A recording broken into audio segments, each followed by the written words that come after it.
Sweet, there we go.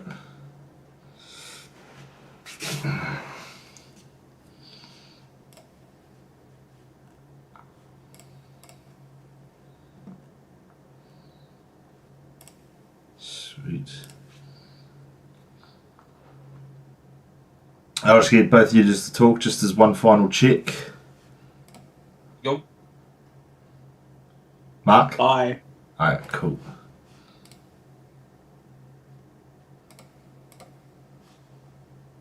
Just talks up.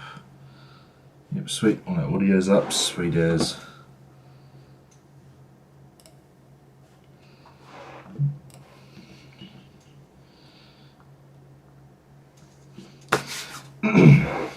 Good evening and welcome to the Week 9 roundup of National League Championship. Mark Casson has joined us tonight to talk about the National League Women's Grand Final, but before we get into that, we'll get into the most recent week of National League football.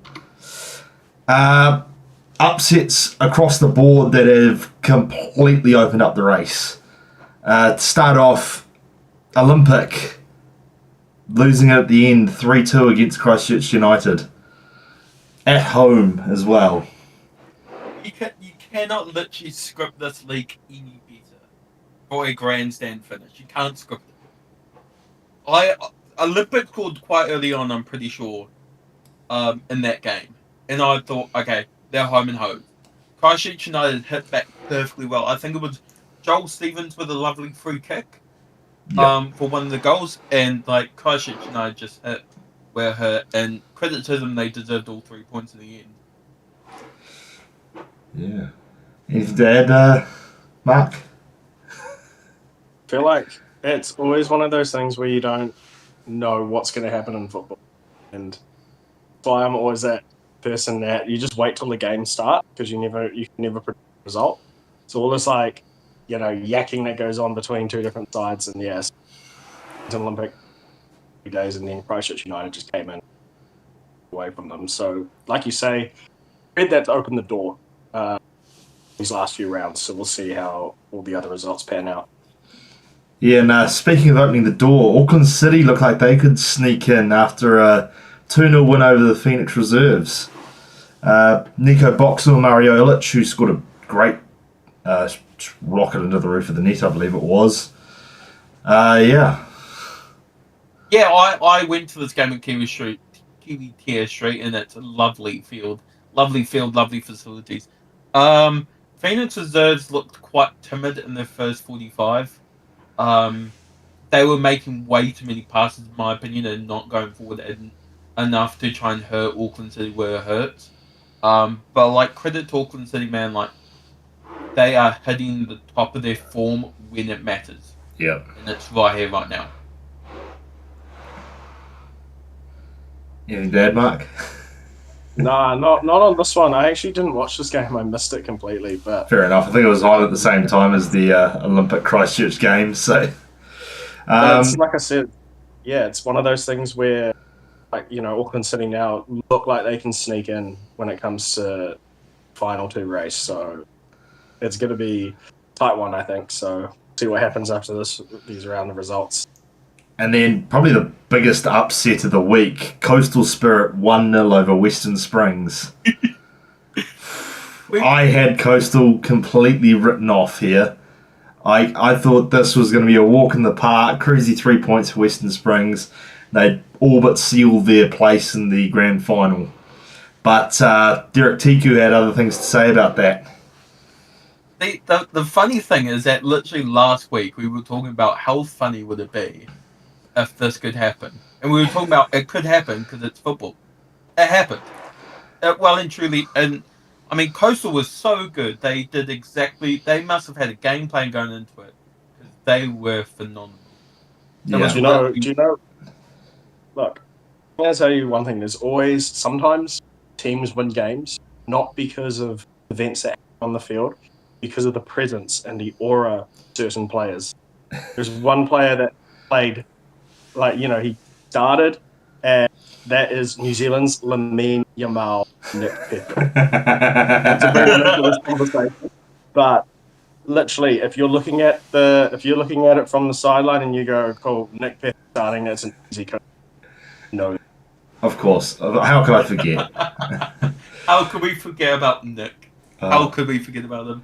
But it has been a bit of a problem spot for Western Springs, these sort of more counter-attacking sides. I pointed that out in the preview earlier, and they lost twice to Fencibles, once in the league, once in the cup. Auckland FC reserves took it right to the end, and a late Ben Wallace here that got them a point. And now Coastal Spirit have taken all three against them. Yeah, and then moving on to something of a dead rubber, Western Suburbs, Auckland United, 1-0. Western Suburbs will happily take points wherever they can get them. And Auckland United continue their run of mediocrity. Both teams were really good in this game, I thought. I thought it was actually a really good game to watch. It was back and forth, it was anybody that get to goal would get the win, and fortunately enough it happened. Auckland United, yes, disappointing this whole season. I'm sure we'll talk about it in our season debrief, but yeah. Yeah. And then Miramar Rangers to take themselves top of the table, 4-1 over Birkenhead United. Goal of the week, scored by Isaac Bates. Lovely little hit from outside the box. Yeah. How the hell do you defend like that in the National League if you're Burko? It's sloppy defending. So, to be fair, I do think a few players did leave was before that game, like Kian Donkers, etc. And even more have departed, so I imagine that dressing room might not be the most stable at the moment. Lots of things up in the air. But Owen Smith signed for Vanuatu United, also snagged the goal in this game, so I'm sure they'll be happy seeing that. And Auckland FC reserves had the bye. We'll move on to have a quick look at the table. So Miramar Western Springs top, both on 16 points. Miramar Rangers, though, a goal differential of 11, Springs 7, separating them. Olympic third on 15. Christchurch United and Auckland City level on points and goal differential in 4th and 5th. Up is pretty much all anyone really cares about. Reserves, Auckland FC reserves in 6th, Western Suburbs 7th, Burko 8th, Auckland United 9th, Nix reserves 10th, and Coastal Spirit 11th. What an interesting second half of the table. I mean, nobody would predict Auckland United and Burko to be down there. Maybe Phoenix reserves and Coastal. You could have maybe have an inkling that was going to head that way, but Miramar Rangers, man, they're literally closer and closer to getting the grand final, maybe at David Farrington Park, which would be awesome to see. Yeah. Did I see correctly that Cale Herbert's leaving as well? Yes. Yeah, and that's I guess you could say that'll be what a way to leave if you can get into the grand final and win that as well. Oh yeah. Well, maybe he'll be forced to stay. Maybe they'll lock the club rooms with him inside, being like, "No, you can't leave. You can't leave." And coming up with I don't know. Maybe the can't go. No, you're not leaving. No. No. Yeah, I'm quitting. No, you're not.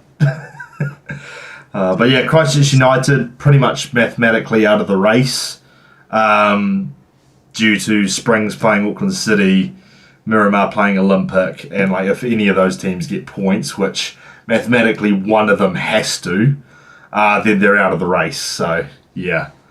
That's basically Miramar Rangers, Western Springs, Wellington Olympic, and Auckland City. Very and we'll move on to next week's fixtures and just sort of take a peek at maybe what happens with that round the corner. So Miramar Rangers open up the weekend against Western Suburbs.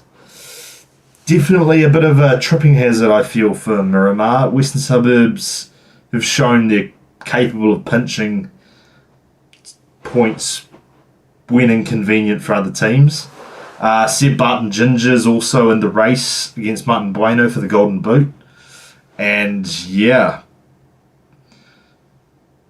Oh, it will be a really good game, this one, I reckon. It's a local derby in Wellington. It's a Wellington derby of sorts. Murmur Rangers could prove to be too strong, but I definitely won't count out a Murmur, Western Suburbs kind of trying to halt their progress. Just even a result would for Western Suburbs is not in favour of Miramar, whether it's a win or a draw. Miramar need all the points they can get with the teams sniffing around behind them. Anything to add, Mark? No, I'm trying to figure out why mine is. Sorry. I'll be back soon, but I'm still here listening. Cool. So yes. We'll move on then. Auckland United, Wellington Olympic. We said this last week about Springs Coastal.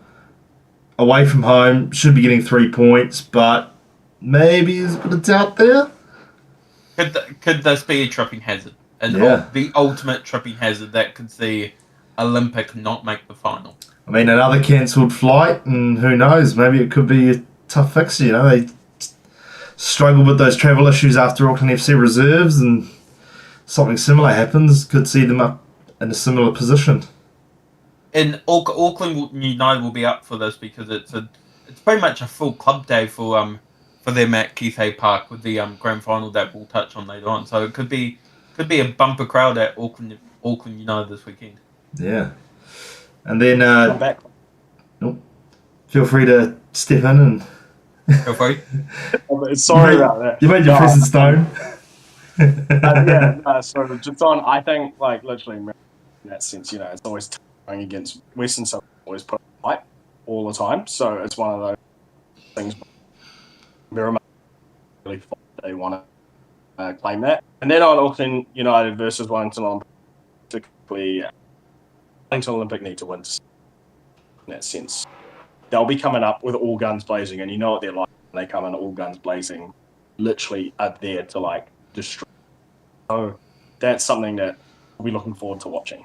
Yeah, and then following that, bit of a dead rubber. Nick's reserves Burko. Nothing really on the line for either team there. I don't expect too much of either. It's a free trip to Wellington for Burko. Make a day out of it. Go and watch the Phoenix afterwards. Exactly. Do you reckon Phoenix reserves will then put a few young players from their academy up to give them minutes at this level? Yeah. We saw on the weekend just been with one of the young strikers. I forgot his name. We saw on the weekend, so maybe. Yeah, because there is a group of like under 16s that are very highly rated within the club. So I wouldn't be surprised if maybe one or two of them end up on the bench.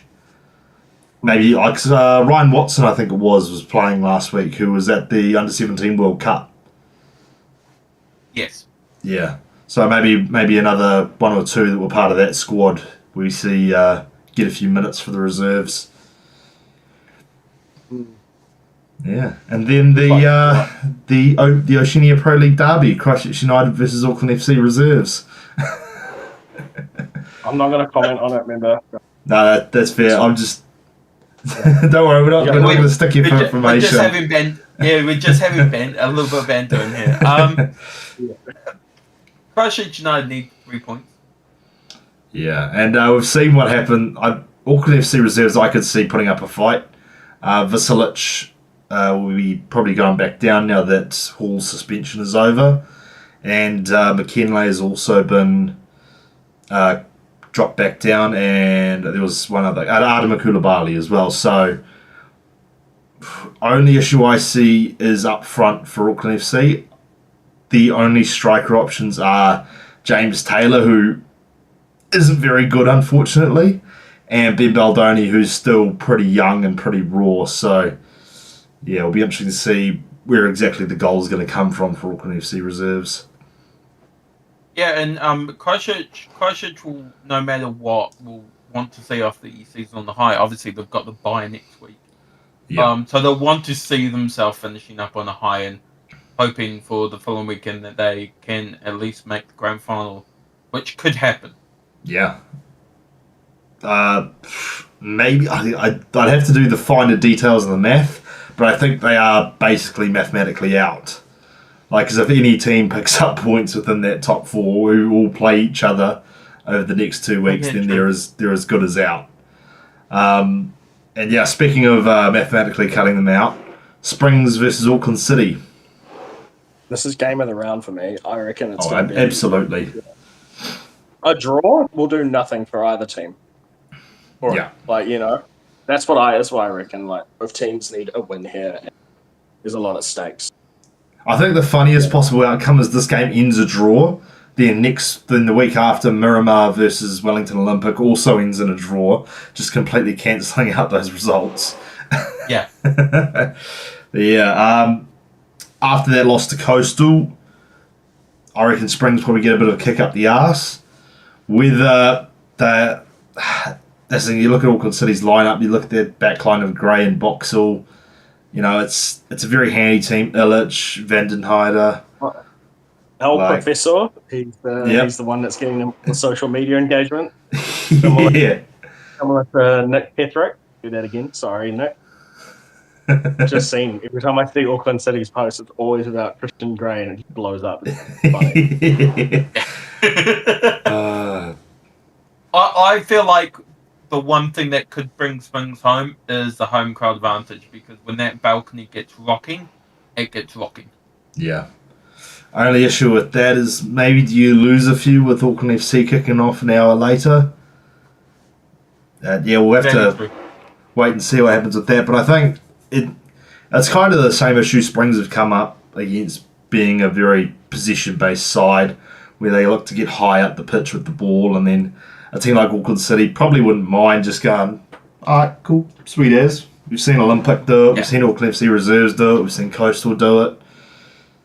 It's just whether maybe this time's different, maybe not, who knows. Coastal Spirit with the bye. I think they'll be kind of glad, honestly. Like, they got 3 points against Western Springs. They can go back to Christchurch, have a sit down and go, yeah, we earned this. Yeah, fair enough. They might be the one downside is no Nick Petherick playing this week. Oh. I know, I was biting my tongue just then, trying not to say it. I was like, I need to hold myself together here. You didn't want to sound too obsessed, eh? Nah, I get enough stuff out at work, so... So, predictions. Let's go. I am going to pick Western Suburbs to poach a late goal to make it 1-1 and settle a draw. I think Miramar maybe slips at the final hurdle, or second to final hurdle. I am going to go with Hale, Herbert, Law, and go for a 1-0, but a very close 3 points to Miramar Rangers. Okay, I'm going to go Miramar. Nice, fair enough. United Olympic. United Olympic, I think Olympic will take that Coastal Springs game as a bit of a word warning, as well as that Auckland FC Reserves game they lost. And I think they, like Mark said, they come out all guns blazing and really look to just bury that tie. I'm going the same, because every time you see Wellington Olympic, when something's at stake, they show up. Yeah. They definitely show up. For me, it's definitely and it's going to be a pretty convincing one on my end. Yeah. I really want to say the score I'm going to, and I'm going to say I'm predicting a 3-0 win. Yeah, I was thinking something similar, I can't lie. Because you'll imagine, Paul Eiffel and Ekel Henry will just be drumming them the whole week of, we can't let this slip again. This is literally 2 grand finals in a row, then possibly a third. Yeah. Yeah. And not poking you for anything, Mark, but there's also professional contracts sort of out and about and available for the OPL as well. Not trying to poke. It's just a fact.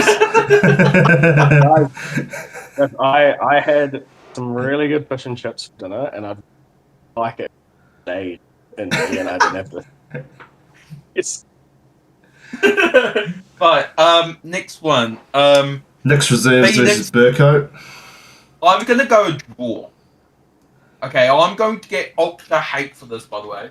I'm going to get hate. However, I did do my stats research. I think if you think you're going to get hate, I think the Knicks, I don't think they'll have a bit about them. I think they can take all 3 points here. So, last 4 games, Burko has conceded 11 goals. Phoenix Reserves has conceded 9. Goals scored in the last 4 games, Burko 6, Phoenix 2. Ooh. So, it's quite even stat-wise. Yeah, I think it'll depend who Nick Salau come down, I reckon, because I think Falaudi's got a goal in him. I think if you can get like a Supik or something down there as well, I think he's got a goal in him. And then if you could no, Maliosnich and Nazarine's back, isn't he?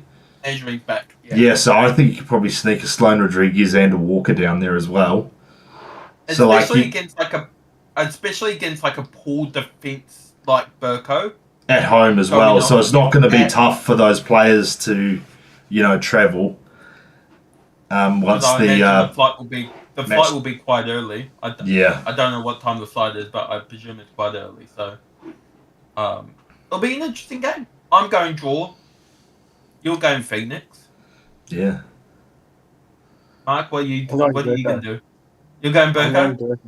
Yeah. So going Burko. 2-0. No, yeah. I'm going to go 2-0. I'm going to go Isaac Bates, 1 goal. And then...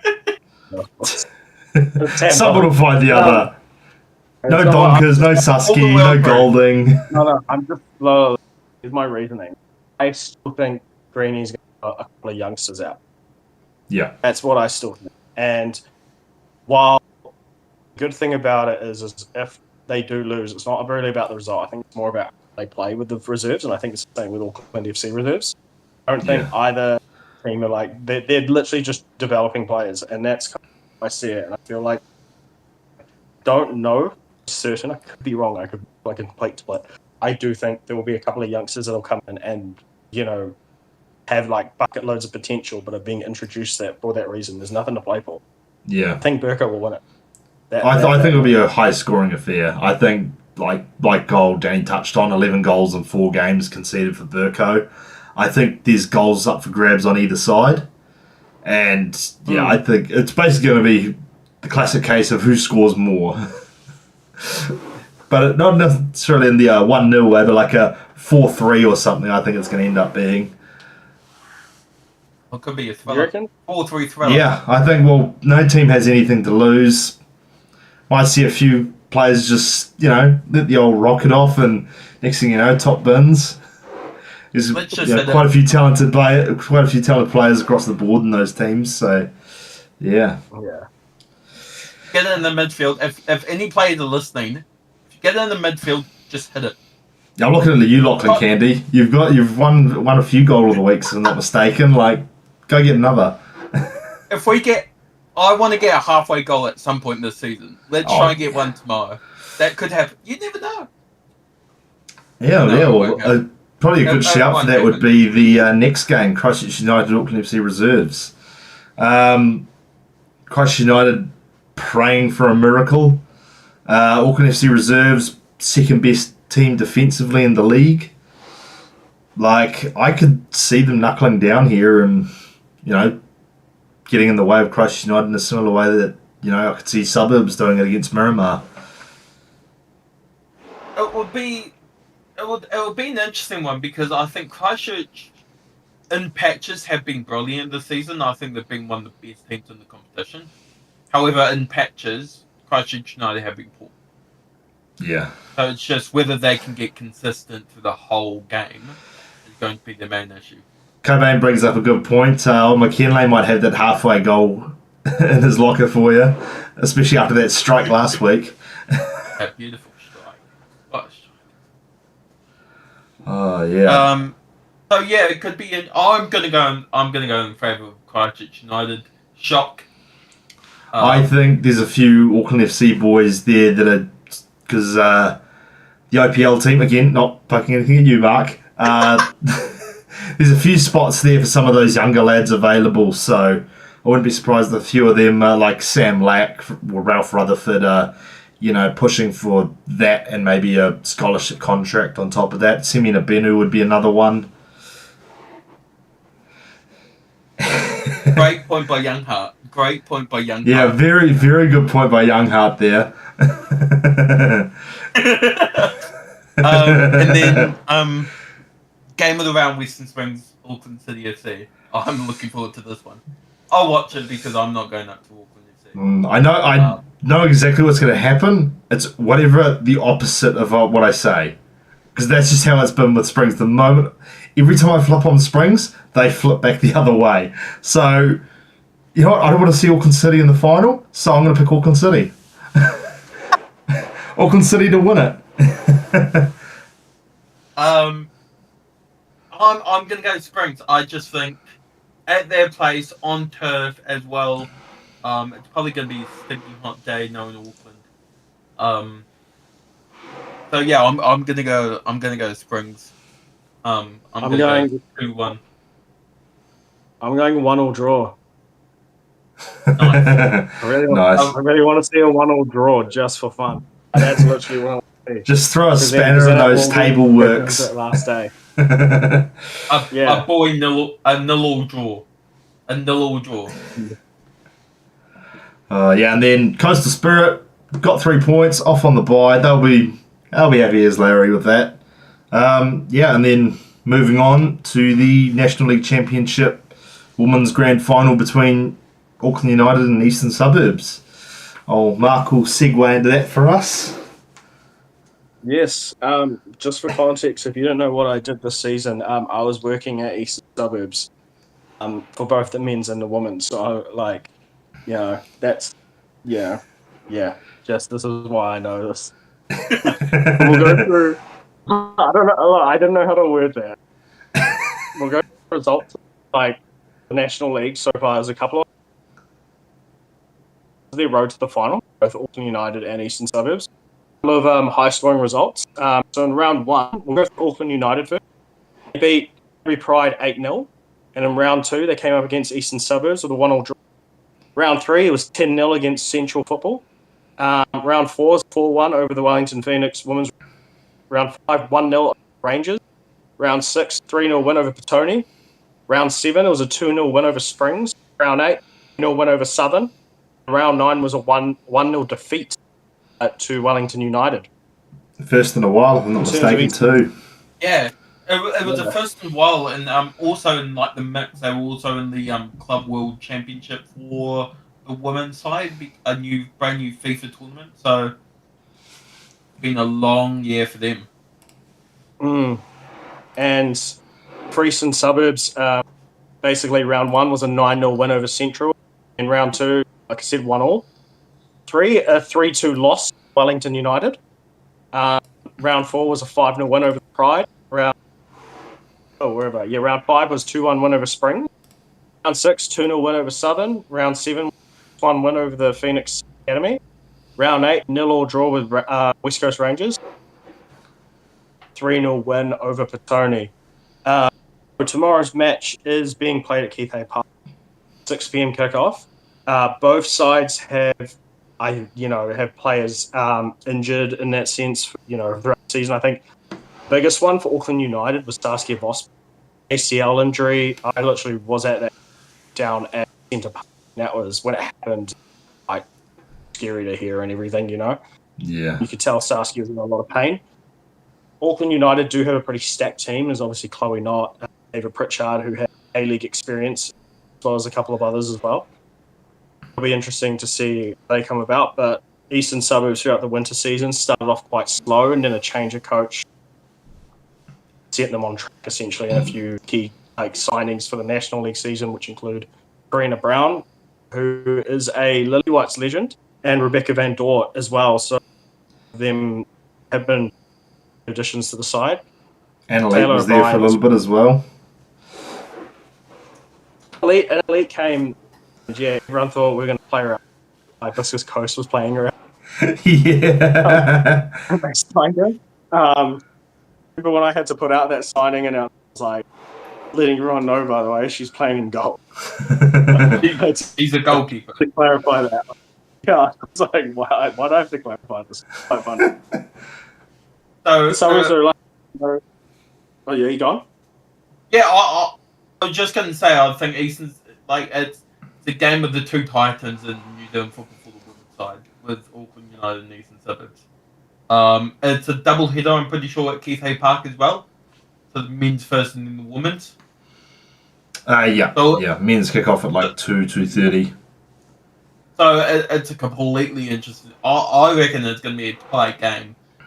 Corbin just put something in chat. Annalie Longo won't be there because she's with the Football Ferns, which are on tonight. I'm pretty sure 9 p.m. from Gosford, I think. Something like that, yeah. Yeah, that sounds about right. Yeah. And you go, Mark.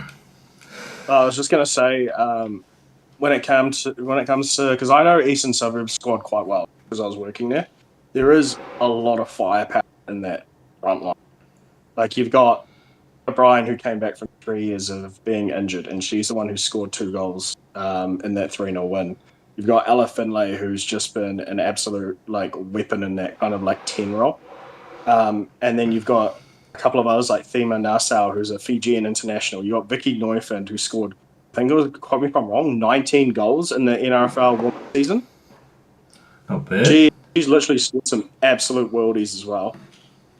As well as Ruby Nathan, who's a capped football fern and played for Canberra United last season. So, and off the bench, Sam Tuffalu's another one that comes off the bench. So it is a pretty stacked. And it's going to be quite interesting. And also, Ruby Nathan, correct me if I'm wrong, she's from Auckland United, correct? She was Eastern Suburbs, and then she moved to Auckland United when she was like 15 or 16.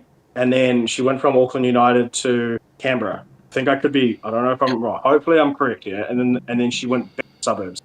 So she was a Suburbs. Oh, you cut out there for a bit. We've maybe lost him a little bit. I'll try and pick up a little bit from when he left off. I think Taylor O'Brien's been one of those fantastic players for Suburbs. Prior to her injury, she was always popping up with goals. Other from that, yes, she's been absolutely brilliant. I watched the game last week when they played Petone. So yeah, I think it's going to be interesting. I do think Auckland United will win it, just because of their experience in grand final situations like Ketchup Cups. Mark's back, by the way. Hello, Mark. Not my usual spot, okay? Couldn't get the good Wi-Fi, could you? Yeah. Not here. I bet you've been thinking about that whole like monologue all day, and just like, finally get to say it, and then it gets cut out. Oh yeah, I was literally, I had notes, I had everything, and then all of a sudden disconnect. Anyway, episode length's getting on, so we'll wrap it up with predictions. I think I want to say Suburbs, but I think United just had the firepower and the experience just to get the goals they need and just take it away from Suburbs. I think I can guess who Mark is cheering on. But we'll let him have his spiel. Look, I'm thinking with logic here, right? So the last time the teams played each other ended in a draw. Time before that was a 3-1 win to Suburbs. Okay? I am thinking Adam Thurston is going to come up with some absolute tactical masterclass, and it's going to be a win to Suburbs. That's what I'm going to go with. Cobain Mitchell's thrown out a 4-1 to Auckland United. You know what? I'm actually going to say this. I hope it goes to extra time. I hope it's a thrill of a game and it goes to extra time. Absolutely. Yeah, we'll wrap it up there, and thank you everyone for tuning in. We'll be back next week with a bit of a review of that final and week 10 of the Men's National League. Thank you for tuning in, and yeah, see ya. Bye. See ya.